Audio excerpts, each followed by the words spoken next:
So hello students, welcome back. So in previous lecture we have seen what is first order logic. तो first order logic क्या है? तो ये question already हमने discuss किया हुआ है कि 9 मार्क्स के लिए आता है. यूजिंग क्वांटिफायर सबको इसको सॉल्व करना है.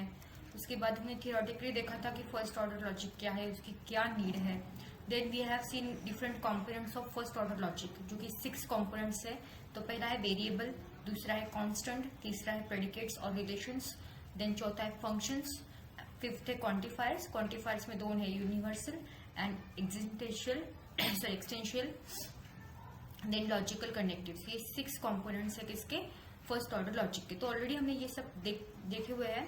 और उसके बाद हमें अभी स्टार्ट करना है translation rules to follow to translate a sentence in a FOL. तो नॉर्मल सेंटेंस का कन्वर्जन आप किस तरीके से फर्स्ट ऑर्डर लॉजिक में कर सकते हो, उसके रूल्स एंड उसके बाद हम कुछ एग्जांपल्स भी देखने वाले हैं. ओके, तो प्रीवियसली हमने all these things we have seen. अगर आपने वो वीडियो नहीं देखी है तो I will recommend you to watch that video before watching this video. So let's start. The first rule, translation rule, जो कि हमें फॉलो करना होता है वो है identify the domain of discourse. Okay, मतलब जो भी स्टेटमेंट दिया है उसके अंदर व्हाट काइंड ऑफ थिंग्स के बारे में बात की है, कौन से थिंग्स है, लाइक पीपल है, एनिमल है, नंबर्स है. तो डोमेन यहाँ पे आइडेंटिफाई करना है कि डोमेन क्या है, नंबर डोमेन है, एनिमल डोमेन है या फिर पीपल डोमेन है. तो जो भी डोमेन है वो आपको आइडेंटिफाई करना है. उसके बाद आपको आइडेंटिफाई करने होते हैं कॉन्स्टेंट्स. ओके, कॉन्स्टेंट्स मतलब क्या, स्पेसिफिक नेम्ड थिंग्स जिनका नाम वहां पे दिया गया है. लाइक पर्सन का नाम दिया है जॉन, सब्जेक्ट का नाम दिया है मैथ, कंट्री का नाम दिया है इंडिया. ओके, तो ये स्पेसिफिक नेम्स आपको अगर दिए हैं तो वो क्या ट्रीट करेंगे, एज अ कॉन्स्टेंट हम उसे ट्रीट करेंगे. राइट. उसके बाद आइडेंटिफाई वेरिएबल्स. तो वेरिएबल्स मतलब क्या, अगर आपको बोला है someone likes this, everyone is doing this, something is like this. Okay, तो ये यहाँ पे स्पेसिफिकली दिया नहीं कि कौन है, क्या है, कितने हैं. ओके, तो इनको हम क्या ट्रीट करेंगे, एज अ वेरिएबल. और जहाँ पे स्पेसिफिकली बताया गया कि ये जॉन है, ये सब्जेक्ट मैथ है, ये कंट्री हमारी इंडिया है, तो यहाँ पे इनको कांस्टेंट डिक्लेयर करेंगे. और जिनके बारे में नहीं पता है, जनरल टर्म्स है वो, तो someone, everyone, something, these are nothing but the variables.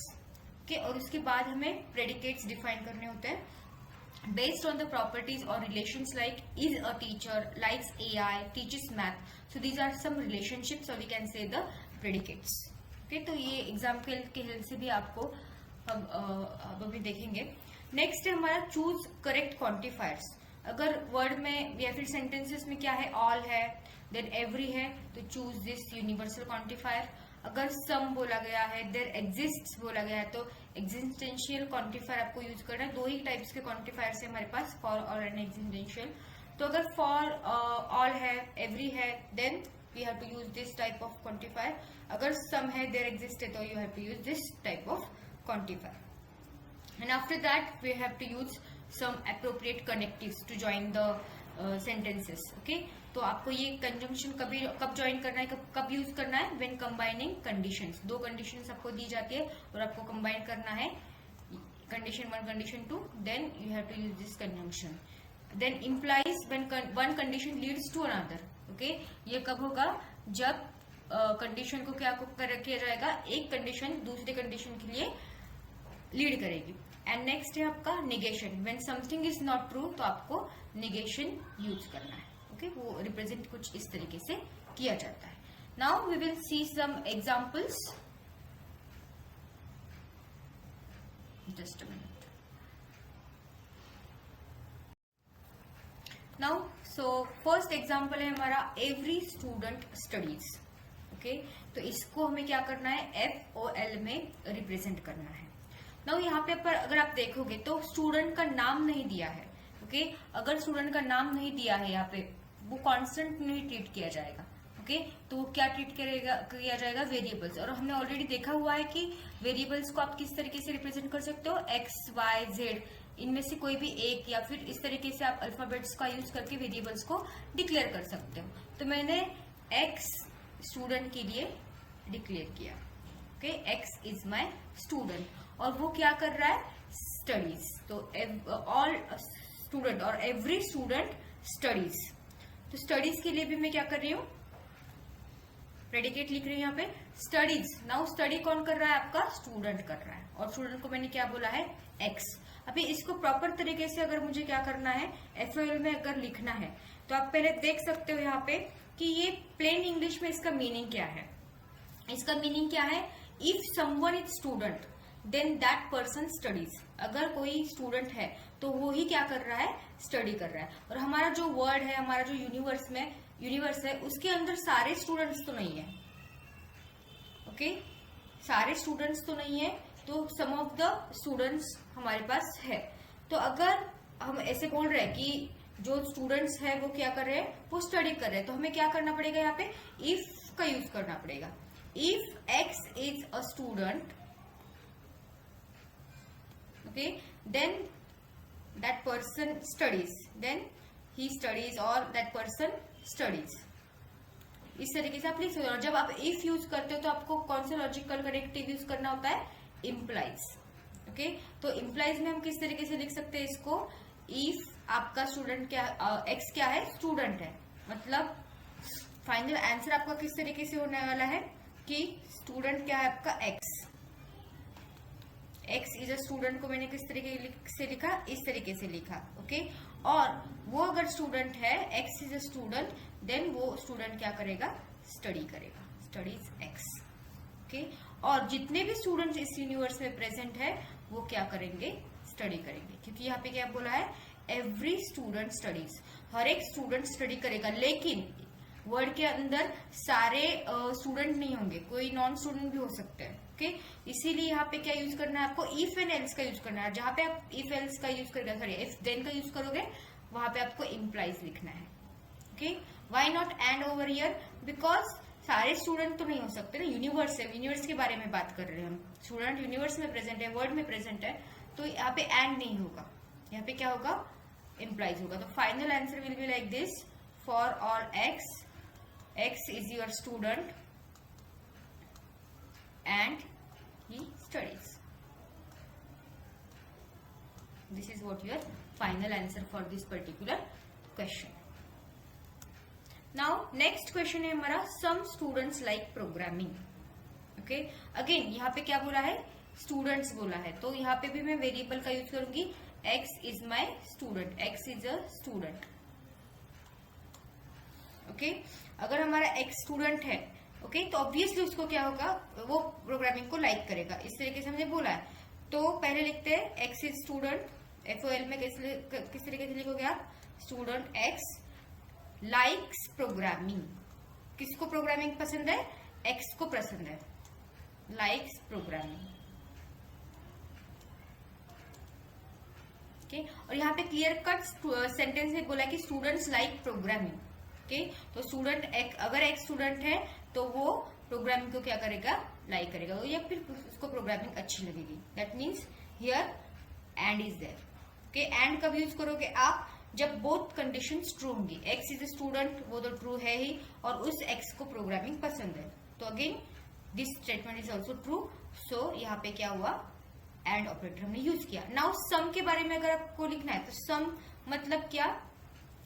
Your existential quantifier. For all अगर होता, all students like programming, then हम इस तरीके से लिखते कुछ, ये क्वांटिफायर हम यूज करते, लेकिन यहाँ पे क्या बोला है? Some students. So some students likes programming. तो ये this is the final answer of your question.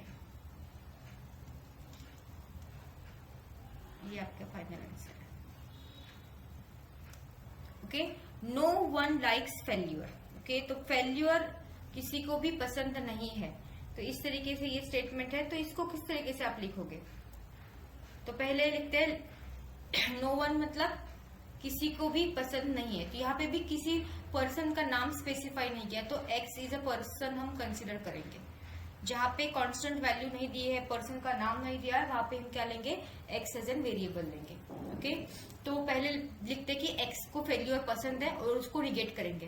Okay, x then failure, और इसका रिलेशनशिप क्या होगा? लाइक। मतलब क्या? X likes failure. और यहाँ पे क्या बोला है? No one likes failure.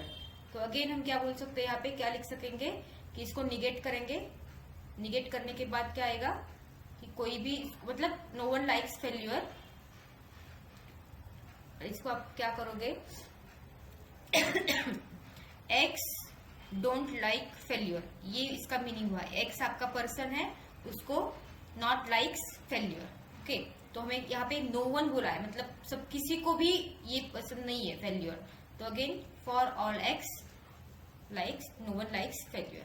पहले हमने लिखा लाइक्स, एक्स लाइक्स फेल्यूर, उसको निगेट करने के बाद क्या बना, x not likes failure. And finally हमें यहाँ पे बोला है नो वन, मतलब क्या, कोई भी नहीं, मतलब फॉर ऑल नॉट लाइकिंग।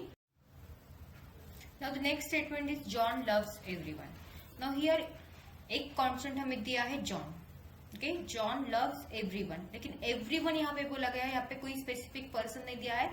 तो एक्स हमारा क्या है, पर्सन है, मतलब x is N everyone for us. Okay, तो प्रेडिकेट आ जाएगा लव्स, कौन लव करता है, जॉन, और किसको लव करता है, एक्स को। Okay, x is a person, तो ये यहाँ पे पर्सन नहीं बोला, यहाँ पे क्या बोला है, एवरीवन, मतलब for all x John loves. तो आप अच्छे से यहाँ पे आंसर में लिखोगे for all x John loves, John loves x, और आगे आपने क्या लिखा है, फॉर ऑल। ओके, सो इस तरीके से इसका आंसर हो जाएगा, this is what x loves. ठीक है, now next, some animals can fly. तो सम एनिमल्स कैन फ्लाई, तो पहले हम एनिमल्स को लिखेंगे। एनिमल यहाँ पे दिया है, एक स्पेसिफिक एनिमल नहीं है, तो एक्स इज एन एनिमल लिखेंगे। तो इसको प्रेडिकेट में किस तरीके से लिखा जाता है, animal in bracket x. Okay, and वो एनिमल क्या कर रहा है, fly. Okay, x can fly, so can fly, यहाँ पे एक्स आ जाएगा। ओके, तो ये दोनों स्टेटमेंट्स क्या है, x is an animal and it can fly. So किस तरीके से लिखोगे आप, animal of X and that X can fly. और आगे क्या लिखा है, सम, सारे नहीं, तो सम के लिए आपको क्या यूज करना होता है, कौन सा क्वांटिफायर, देयर एग्जिस्ट क्वांटिफायर आपको यूज करना है।